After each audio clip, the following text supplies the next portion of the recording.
I saw this immediately as an opportunity.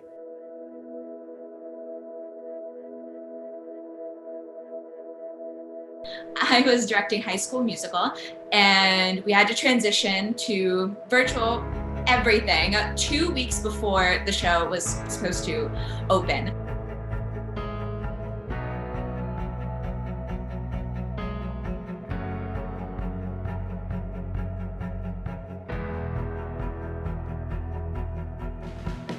It provided a sandbox that we had not played in, but we were interested in already. And then all of a sudden that was the only sandbox left. There wasn't any gaps. There wasn't like, well, what are we gonna do now? Or any worrying. We had to see what are the tools immediately available that we have to use. Well, can we do video capture? We can. Can we do sound capture? We can. It was just, we're gonna make virtual plays. We're gonna film it, and this is how we're gonna do it.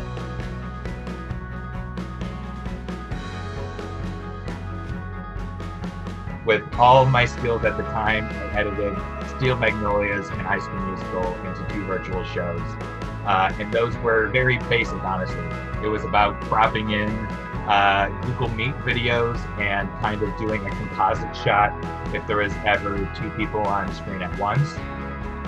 And every single production since, we've kind of tried to improve on our visual effects and our editing. We did a couple of activities just to get them used to being confined to that, and also letting them know, like, it's not just left, right, up, and down. Like, you also have space where you can go back, but just beware because your green screen is going to be behind you. Everybody here is kind of getting a crash course in film work because we're doing a weird hybrid of film and stage performance. It's its own new medium, it's its own new style, and it's the idea of how do we blend these together. If you've ever done theater, there's a ton of prep work involved in that. With virtual, even more so. Communication is essential for everything to run smoothly. I'm involved a lot more. We do a lot more virtual readings with the scripts so that I can run through them. I honestly, this is just part of any process. I just love to see the characters come to light. I was also really, really lucky, blessed, stylized in this way, in this wonderful edge way of having such a supportive team behind me. As editors and directors of photography, we are actually considered a part of the team of designers. So we're designing things virtually that would normally be designed and built physically, such as backgrounds and set pieces. A lot of my work is working in layers. I start with the green screen footage, I remove the green screen, and I kind of build out a virtual space. I try to make as many things 3D as possible, even though we're only projecting in a 2D screen. I try to remember that there's so many different abilities that actors are bringing to the table, and there's also what they want, how they want to participate play to play. We're here for a purpose, and I think the purpose being an actress is to show everyone in the world that people with disabilities can be part of a show, who can be part of what they want to be. My goal was to try to create opportunities for us to share energy, to share a similar feeling, so that we had that connectedness. They really came off that they were a cohesive unit. Just like if you were on a live stage and they had been going to live rehearsals and had these group rehearsal experiences, they're still able to capture that in this virtual world. Everybody is seeing themselves acting in a way that wasn't very accessible for us before that.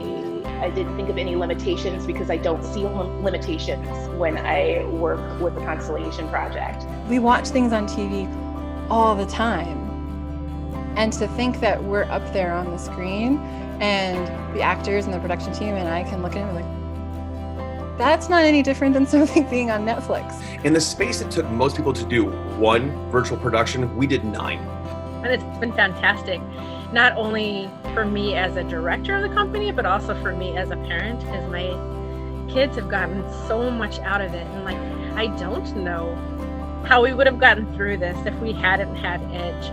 Anyone can do it. anyone can be involved. We have participants who are here in Chicago. We have participants who are out in the suburbs. We have participants who are in Indiana, Wisconsin. We had someone in Florida doing one of our productions. They don't have to drive to a specific location. They can just meet me in the Zoom room. Being involved in EDGE gives a wide opportunity to meet new people. And I think it's just an even more inclusive environment. We are willing to spend one-on-one time with you, working through all these challenges so you feel comfortable, so your participant feels comfortable, safe, and secure moving forward in a production like this. Like have a legacy with the EDGE, because meeting friends, working with them as a team, partnerships, friendships, leaderships, and it gives more opportunities to open up, to show them that, oh, not just I'm a leader, but you can be a leader yourself. This trend is going to go on, and on. Even the COVID-19 is over. You know, the fact that technology and ability to reach to people. We have an opportunity once we're back to a world that we can get together live. We also have an immense amount of material that we can still offer in this format as well. We've had to change the way we do things, but we've still kept the core of our values and the core of what we do and the core of our classes has very much stayed the same. It's an opportunity to show that here we are. What can we do? What can I help you with? In a time of so much uncertainty, to say we are certain about this, that this is community building work, and that's what we want to be doing.